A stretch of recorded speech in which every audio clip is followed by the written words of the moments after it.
tous nos cœurs brûle cette espérance du retour de notre Sauveur.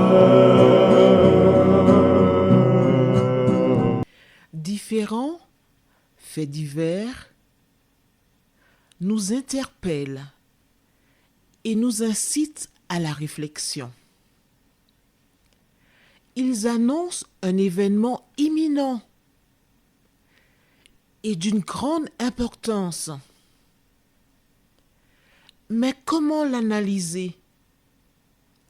En écoutant Jean-Claude qui, à la lumière de la Bible, t'accompagnera et te permettra d'être prête, d'être prêt pour le retour de Jésus. Note que les éditions spéciales sont disponibles sur YouTube. Quelle est la réponse 2? Le 2, c'est le chiffre. Je te salue fraternellement en Jésus-Christ, le Sauveur du monde. C'est Jean-Claude qui partage avec toi cette nouvelle série qui s'intitule « Découvrir la vérité ». Marco et Jean-Claude sommes très heureux de te retrouver encore aujourd'hui parce que nous avons la vie. Nous sommes très heureux aussi de te retrouver. Pourquoi? Parce que Dieu nous a chargés d'une mission. Il a dit, allez, faites de toutes les nations des disciples. Il a dit, cette bonne nouvelle du royaume sera prêchée dans le monde entier à toutes les nations pour servir de témoignage. Alors viendra la fin. C'est parce que nous avons hâte de voir Jésus revenir que nous nous sommes engagés, poussés par le Saint-Esprit dans cette magnifique œuvre. Nous avons vu précédemment son maître vie. Aujourd'hui, tout ce qu'il possédait. Juste avant, prions. Éternel, béni soit ton nom. Béni sois-tu. Toi qui nous dis, ne crains point, ne promène pas des regards inquiets. Je suis ton Dieu. Je viens à ton secours. Je te soutiens de ma droite triomphante. C'est vers toi que nous nous tournons en cet instant. Que le Saint-Esprit nous aide à comprendre notre identité. Et que nous puissions, Seigneur, cesser de vivre comme les autres, nous t'en prions, au nom de Jésus et pour ta gloire éternelle. Amen. Oh, quel bonheur de connaître Jésus. Il y a une chanson que j'aime qui dit « Oh, quel bonheur de le connaître ». Chantons, chantons le vrai bonheur. Le vrai bonheur, nous ne le connaissons qu'avec Jésus. Le vrai bonheur ne se trouve qu'en Jésus. L'assurance, la garantie, la protection, l'espérance, tout cela se trouve qu'en Jésus de Nazareth. Tu imagines? Un petit jeune de 17 ans qui a perdu sa maman depuis fort longtemps, qui vit avec ses frères, ses sœurs, et qui se trouve subitement, sans préparation psychologique, comme diraient certains, coupé de la famille. Il se retrouve au milieu de personnes qu'il ne connaît pas, des étrangers, des coutumes, des pratiques qui lui sont étrangères, forcément. Mais là, au milieu de ces troupes, il doit vivre. Quand je pense à Joseph, j'ai une image qui me vient à l'esprit. Tu connais les nénuphars qui sont sur la vase? Elle est sale. Tu ne peux pas boire l'eau, ni même te baigner dans cette eau-là. Pourtant, de cette eau sort cette fleur magnifique qui rappelle que quel que soit le lieu où tu te trouves, tu peux être magnifique. Joseph n'a pas dit, bon, j'ai été vendu, c'est une injustice. je vais me venger. Je ferai des choses contre le maître. Je vais voler des choses. Je vais jeter des choses. Je vais faire perdre de l'argent au maître. Tant pis pour le maître. Non! Joseph est la lumière du monde. Et toi, qui es-tu? En écoutant cette causerie, ressembles-tu à Joseph? Ou fais-tu partie des personnes qui déclarent, oui, nous sommes des esclaves, on nous a vendus, il y a des traumatismes, et psychologiquement, nous avons des problèmes. Attends, tu penses que Joseph, lui, n'avait pas de problème? Un garçon qui a été injustement vendu, tu ne penses pas qu'il avait des traumatismes? Tu ne penses pas qu'il y avait des raisons suffisantes pour qu'il soit révolté, qu'il cherche à prendre la fuite de la demeure de Potiphar? Tu penses qu'il avait de bonnes raisons d'être là? Réponds-moi! Réponds-moi. Quelle que soit l'épreuve que tu rencontres, quelle que soit ta souffrance, n'oublie jamais, c'est au milieu de la souffrance, en gardant la foi, que l'Éternel peut faire éclater sa gloire à travers toi. Et c'est ce qu'il a fait pour Joseph.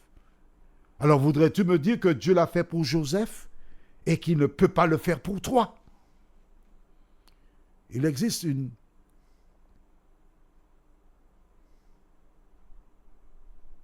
maxime qui est répétée par un parti politique. C'est un créole des Antilles qui dit « Assez pleurer en nullité, cesse de pleurer et luttons. » Mais moi je te dis, cesse de pleurer et commence à prier l'Éternel des armées. La prière est une puissance. Je voudrais partager avec toi mon expérience. J'ai eu l'occasion de me rendre à plusieurs reprises à l'hôpital. Et quand on y arrive, il y a un parking qui ne correspond pas à la demande. Pourquoi? Premièrement, parce que des personnes qui travaillent à Fort-de-France et pas très loin viennent garer leur véhicule sur le parking de l'hôpital. Et il n'y a pas assez de place. Il n'y a jamais assez de place. On a fait un deuxième parking, il est plein. Mais chaque fois que je me rends à l'hôpital, je prie, je dis, Seigneur, merci pour la place que tu m'as accordée. Et l'Éternel m'a toujours exaucé. Vois-tu, lorsque tu travailles quelque part, il y a un problème quelconque, mets-toi en prière. Tu n'es pas obligé de prier à haute voix, non? Mais on doit savoir que tu pries. Et systématiquement, dès qu'il y a un problème, le patron te dira, un tel, peux-tu prier pour nous, s'il te plaît? Tu es la lumière du monde. Aujourd'hui, voyons dans Genèse 39, le verset 4. Joseph trouva grâce aux yeux de son maître, qu'il employa à son service, l'établit sur sa maison et lui confia tout ce qu'il possédait. Amen. Le petit garçon, l'enfant, comme on l'appelait Ruben, qui est arrivé l'autre jour en Égypte. Potiphar le prend, l'esclave, et le fait gravir des échelons pour qu'il soit responsable de sa maison. Essaie d'imaginer la tête des personnes qui sont là depuis 5 ans, 10 ans, 15 ans. Il est arrivé il n'y a même pas 2 ans, et puis c'est lui qui est chef. Comment est-ce possible?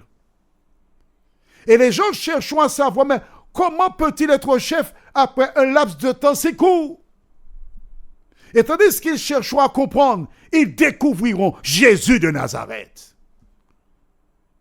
Aujourd'hui, des personnes tiennent des causeries, des personnes comme moi par exemple, afin d'éclairer les gens. Mais ce que le monde a besoin, ce sont des femmes et des hommes qui ont rencontré Jésus.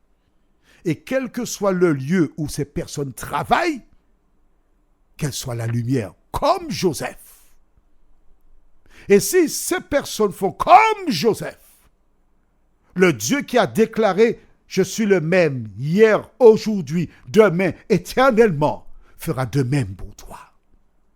Trop de personnes se disent chrétiennes et se plaignent de leur salaire. Si tu étais consacré totalement à Dieu, si tu étais la lumière là où tu te trouves, l'Éternel ferait prospérer l'entreprise. L'Éternel permettrait que le responsable te donne ce qui te convient. Mais oui, c'est ça. Certains déclarent, oui, mais il dit ça, mais il ne connaît pas mon patron. Hein. C'est vrai, je ne connais pas ton patron. Mais je connais mon Père céleste. Je connais mon Père céleste.